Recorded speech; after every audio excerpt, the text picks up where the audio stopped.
اللهم إني أبرأ من حولي وقوتي وألجأ إلى حولك وقوتك يا ذا القوة المتين. ازيكم حبايبي ومتابعين الغاليين، عاملين ايه؟ يا رب دايما تكونوا في أتم صحة وفي أحسن حال.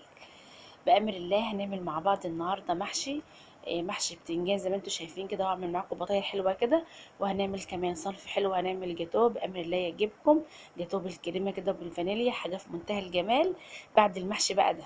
طبعا انا معايا البتنجان طبعا مقورينه كويس زي ما احنا كلنا عارفين احنا بنقور البتنجان ازاي، بس هعمله النهارده بطريقه مختلفه معاكم، يا رب تعجبكم.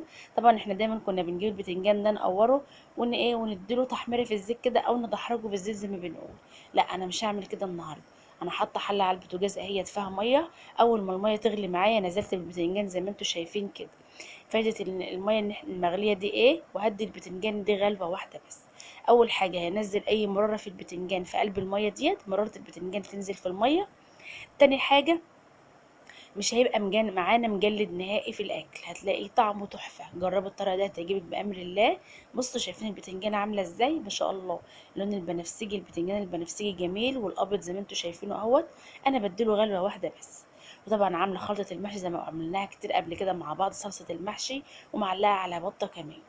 جبت بقى الرز بتاعي، خلصت انا البتنجان كله زي ما انتم شايفين كده، سلقته في الميه، غليته غلوه واحده بس. انا بغليه غلوه واحده، يعني مش هطيبه في الميه لا. اول ما الميه تغلي اسقطي البتنجان وسيبيه يغلي غلوه واحده بس، وبعدين صفيه وطلعيه زي ما انت شفت كده. خلطه المحشي معانا بقى، طبعا انا غاسله الرز اهوت، وكنت مسبكه الصلصه بتاعه المحشي. وبعدين بقى قلبت كله على بعضه، طبعا دقه توم بشطه حاميه، وحطيت كده طبعا توابل بتاعت فلفل وكمون وملح. ما بحطش اكتر من كده للمحشي، بحيث انا ما بحبش التوابل كتير في المحشي.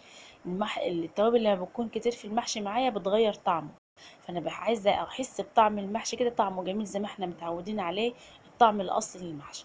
انما كتر التوابل هتلاقيه هيديلك المحشي نوع، حاجه تانية خالص مختلفه كده. طبعا جبت البتنجان بقى بعد ما برد، طبعا سيبته لما برد. وبعدين بدأت ان انا ايه، خلطت الخلطة كويس قوي بتاعة المحشي بتاعتي، وظبطت الملح بتاعها، وبدأت احشي البتنجان معايا زي ما انتم شايفين كده. وطبعا انا مش بملى المحشي البتنجان للاخر او البتنجانية للاخر، لا انا بديها وسع كده علشان تستوي كويس، وتبقى معايا الرز مستوي وما تبقاش محصونة كده من قلبها زي ما انتم شايفين معايا كده. هحشي بقى كل البتنجان كده بالطريقه ديت، وانت بقى لو زي ما انت حابه بقى، حابه توقفي البتنجان في الحله كده على بعضه ماشي، حابه تنيميه زي ما انت حاطاه كده، كله هيديكي نتيجه في الاخر واحده يعني. هيستوي، اهم حاجه بس السوا بتاعه بس. هخلص بقى البتنجان بتاعي معايا زي ما انتوا شايفين ما شاء الله، حب بتنجان كانوا زي العسل كده. صدقوني طريقة السلق دي طريقة جديدة وحلوة قوي على فكرة، انا اول مرة كنت اعملها وطلعت تحفة. انا كنت دايما بمسك البتنجان كده ادحرجه في الزيت واحشيه، كنت متعودة على كده. بس انا جربت الطريقة ديت بصراحة، لقيتها جميلة قوي، وبتنجانة بتبقى زي الزبدة وسهلة جدا وبتنزل اي مرارة فيها. زي ما انتوا شايفين بقى البطايه استوت وبقت زي الفل، اهو شايفين الشوربه حلوه ازاي ما شاء الله. هبدأ بقى ازود المحشي بتاعي بتاع البتنجان علشان نعلق عليه. اهوت انا بحط العقد بتاعها او الشوربه بتاعتها، طبعا الشوربه بتغلي لسه طافيه على البط حالا. ما بزودش على على الشوربه قوي زي ما انتوا شايفين كده. يعني شايفين البتنجان باين معايا ازاي؟ يعني مش متغطي بالشوربه ولا حاجه. هعلق عليه بقى لحد ما يستوي ونشوف. وكان كمان عندي كرنب كده، كان فاضله حبه خلطه من المحشي، عملت كمان حله محشي كرنب صغيره كده ما شاء الله عليه. وادي البتنجان بتاعنا شايفين الجمال، وحمرت البطيه كمان ولا احلى من كده بقى. شايفين الشوربه في منتهى الجمال، خفيفه وجميله ازاي. اللهم بارك، كان حبه محشي زي الزبده كده، عسل تحفه ما شاء الله. خلصنا الغدا بتاعنا، يلا بقى ندير بقى وهنعمل صنف حلو قوي قوي. هنعمل جاتوه النهارده تحفه. طبعا انا عملت الاسبونج ده معاكم قبل كده، هسيب لكم ان شاء الله الطريقه بتاعته في صندوق الوصف او على الفيديو من فوق. طريقه الجاتوه اللي انا كنت عاملاها معاكم ده، الاسبونج اللي انا كنت عملته معاكم قبل كده طريقته، فما حبيتش ان انزل لكم الطريقه، يعني هسيب لكم الطريقه في صندوق الوصف. طبعا انا الاسبونج بتاعي سبته لما برد خالص علشان بقى نبدأ نحشيه ونعمل احلى جاتوه النهارده. والكريمه كمان عملت كريمه اهيت، وقسمت الاسبونج بتاعي بنصين كده زي ما انتوا شايفين، وهبدأ احشي بقى كريمه. احط بقى كريمه في النص كده بين الجاتوه وبعضه. هحشي في النص كريمه كده قبل ما احط الدرقه التانية بتاع الاسبونج. عايزه اقول لكم هش جدا وجميل، بسم الله ما شاء الله، تحفه. طريقه الجاتو دي هتعجبكم ان شاء الله، سهله جدا وخفيفه وهشه جدا زي اللي في المحلات بالظبط، حاجه كده في منتهى الجمال.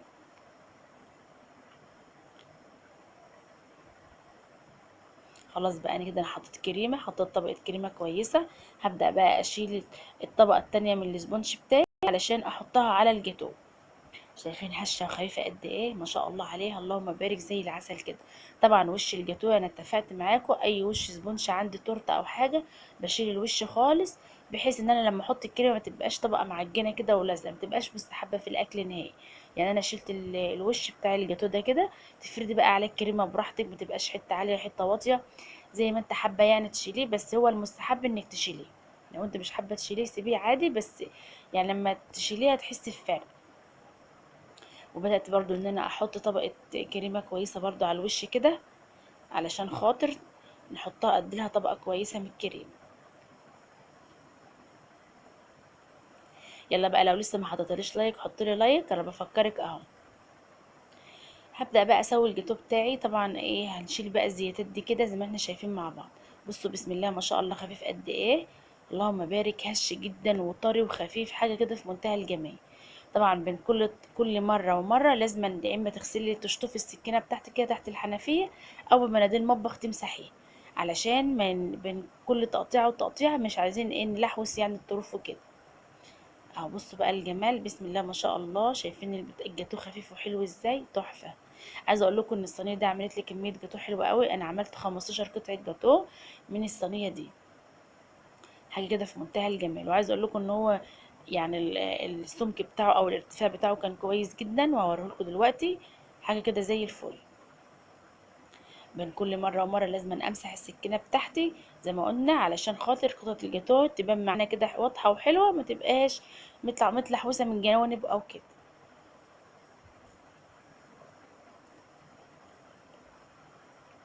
طبعا الزيادات اللي بتطلع دي احنا مش بنرميها زي ما اتفقنا، يا اما بتعملي بها ترايفل، يا اما طبعا الاولاد بياخدوها ياكلوها بالهنا والشفا.